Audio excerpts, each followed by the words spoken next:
Assalamualaikum warahmatullahi wabarakatuh. Perkenalkan, nama saya Delia Putri Dinasari dengan NIM 17 222 1017.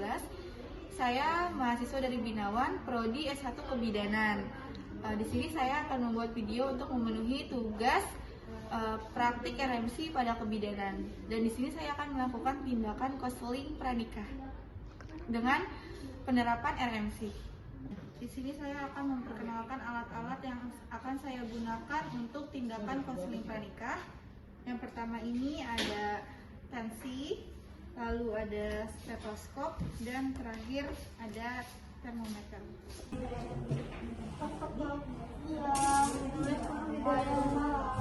Silakan duduk.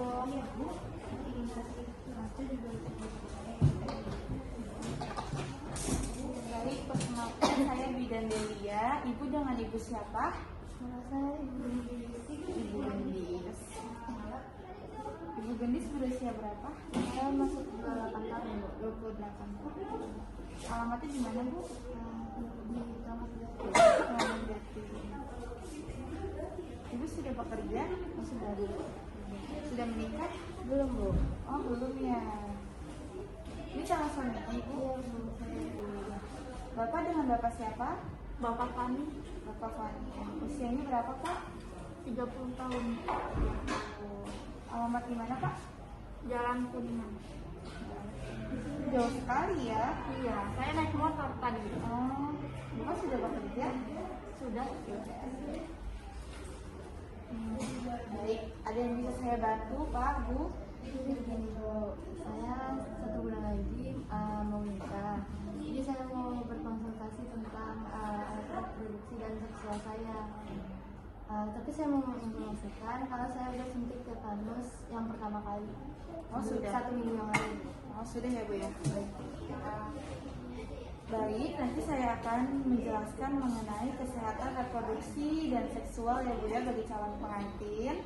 Nah, ini fungsinya itu untuk mempersiapkan calon pengantin baik kesiapan secara mental, psikologis, dan kesehatannya. Sebelum saya menjelaskan, saya akan memeriksa suhu tubuh, tensi, tinggi badan, dan berat badan terlebih dahulu ya, Bu. Apakah Ibu setuju? Baik. Sebelumnya Ibu suntik tetanus itu di tanggal berapa ya, Bu? Nanti Juni ya. Saya cek dulu ya, Bu ya. Baik, Ibu silakan saya timbang dulu berat badannya. Berat badannya di 50 ya. Sekarang tinggi badannya ya, Bu.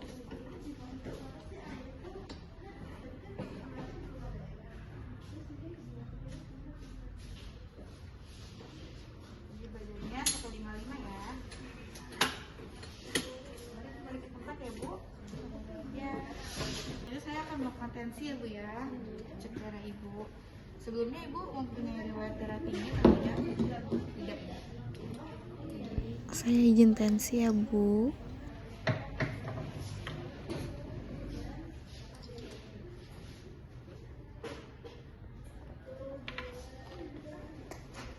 Bentar ya, Bu.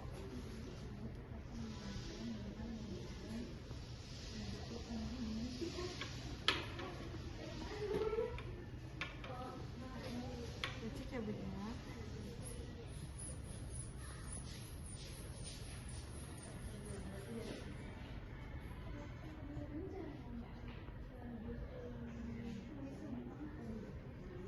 Tensinya 120/80 ya, Bu.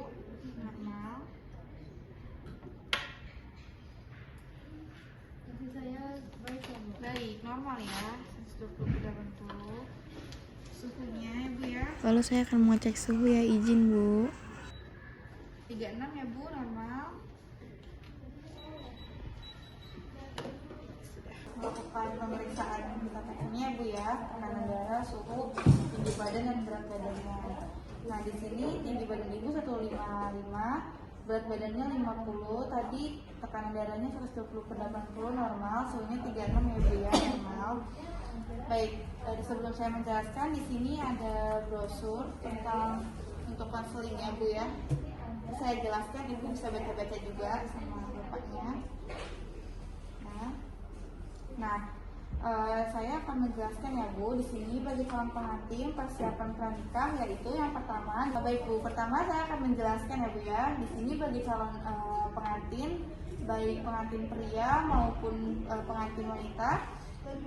Di sini ada pemeriksaan fisik ya Bu ya. Pertama untuk cek kesehatannya. Tadi kan Ibu sudah saya cek berat badan dan tinggi badannya. Itu untuk mengecek indeks massa tubuh atau IMT. Nah, terus nanti juga Ibu akan dicek darah, terus cek laboratorium untuk mengecek ada penyakit menular atau tidak gitu Bu. Lalu bisa dibalik Bu selanjutnya. Ya Pak, boleh dibalik. Selanjutnya itu ada persiapan gizi ya Bu ya. Saat itu akan diberikan konseling, tablet tambah darah atau vitamin.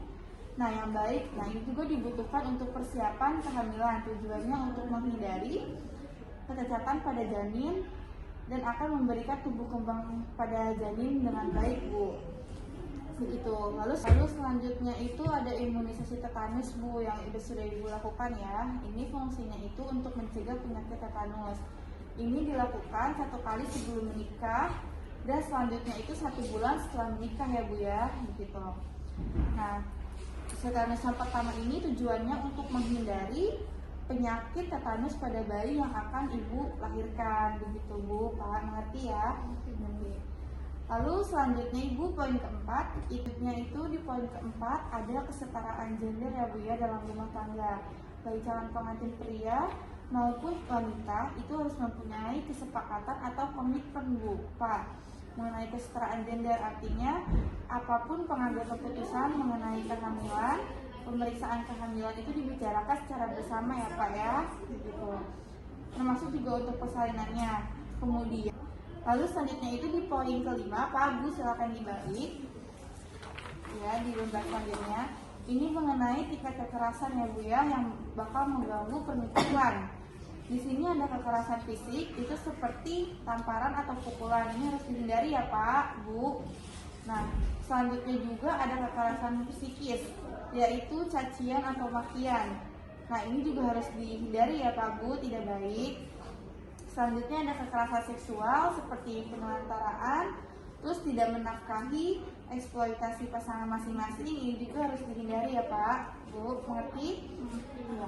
Selanjutnya ada tanda seperti apa itu yang bisa menyebabkan kehamilan.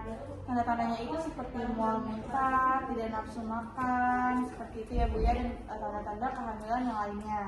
Mengerti? Nah, kemudian jika ingin menunda kehamilan, ada beberapa metode kontrasepsi seperti prakonsepsi jangka panjang itu seperti IUD atau implan. Lalu kontrasepsi jangka pendeknya itu ada seperti pil dan suntik begitu. Nah, di sini Bapak dan Ibu rencananya ingin menunda atau tidak? Bisa dikasihnya aja ya Neng. Tapi Ibu rencananya mau menunda atau tidak? Enggak sih Bu. Enggak. Oh, jadi mau langsung ya. Oke, baik. Karena Ibu tidak ingin menunda kehamilan, maka kontrasepsinya bisa dilakukan setelah persalinan. Selanjutnya yang terakhir ini ada gerakan masyarakat hidup sehat ya Bu ya. Seperti Ibu dan Bapak ini harus rajin-rajin olahraga, terus mengkonsumsi makanan yang sehat bergizi seperti makan buah, sayuran, mengkonsumsi vitamin. Lalu ibunya jangan mengkonsumsi alkohol, jangan merokok gitu ya Bu ya. Lalu ibu juga dan bapak harus mempunyai pembuangan sampah yang baik begitu. Jadi, apakah sudah jelas penjelasannya mengenai kesehatan reproduksi dan seksual? Sudah Bu. Ada yang ingin ditanyakan? Saya mau bertanya Bu, kan seminggu yang lalu saya sudah suntik tetanus. Ya. Jaraknya ke suntik tetanus yang kedua berapa lama Bu? Oke, baik. Jadi kan suntik tetanus itu ada 5 kali ya Bu ya. Yang pertama itu ibu disuntik sebelum menikah, sebulan sebelum menikah. Nah, suntik tetanus yang keduanya itu 1 bulan setelah menikah. Nah, yang ketiganya ini 6 bulan lagi setelah ibu suntik tetanus yang kedua. Lalu yang keempat ini 1 tahun kemudian setelah suntik tetanus yang ketiga. Dan yang kelima itu suntik tetanusnya setelah 1 tahun yang keempat itu Bu, begitu. Jadi 5 kali suntik tetanus ya? Iya. Ini tetanusnya 5 kali ya Bu? Iya, 5 kali. Kalau suntik tetanusnya, saya kan sebelumnya di bidan Sofi ya Bu. Untuk suntik tetanus selanjutnya, apakah harus di bidan Sofi atau bisa di bidan lain? Ibu dapat surat kontrolnya tidak dari bidan Sofi kemarin? Ada Bu. Kalau ibu dapat surat kontrolnya, lebih baik ibu suntik tetanusnya di sana ya bu ya, untuk selanjutnya begitu. Tapi ibu kalau misalkan mau di bidan lain juga tidak apa-apa begitu. Begitu Bu. Ya. Ada yang ingin tanyakan lagi? Sudah Bu. Bapak sudah? Sudah paham? Sudah cukup. Ya, baik. Ya, semoga pernikahannya lancar ya Pak, Bu. Terima kasih. Terima kasih doanya Bu. Iya. Saya permisi dulu ya. Iya, selamat ya Bu. Iya Pak. Sekian tindakan yang sudah saya lakukan untuk memenuhi tugas praktik RMC dalam kebidanan. Selebihnya mohon maaf. Assalamualaikum warahmatullahi wabarakatuh.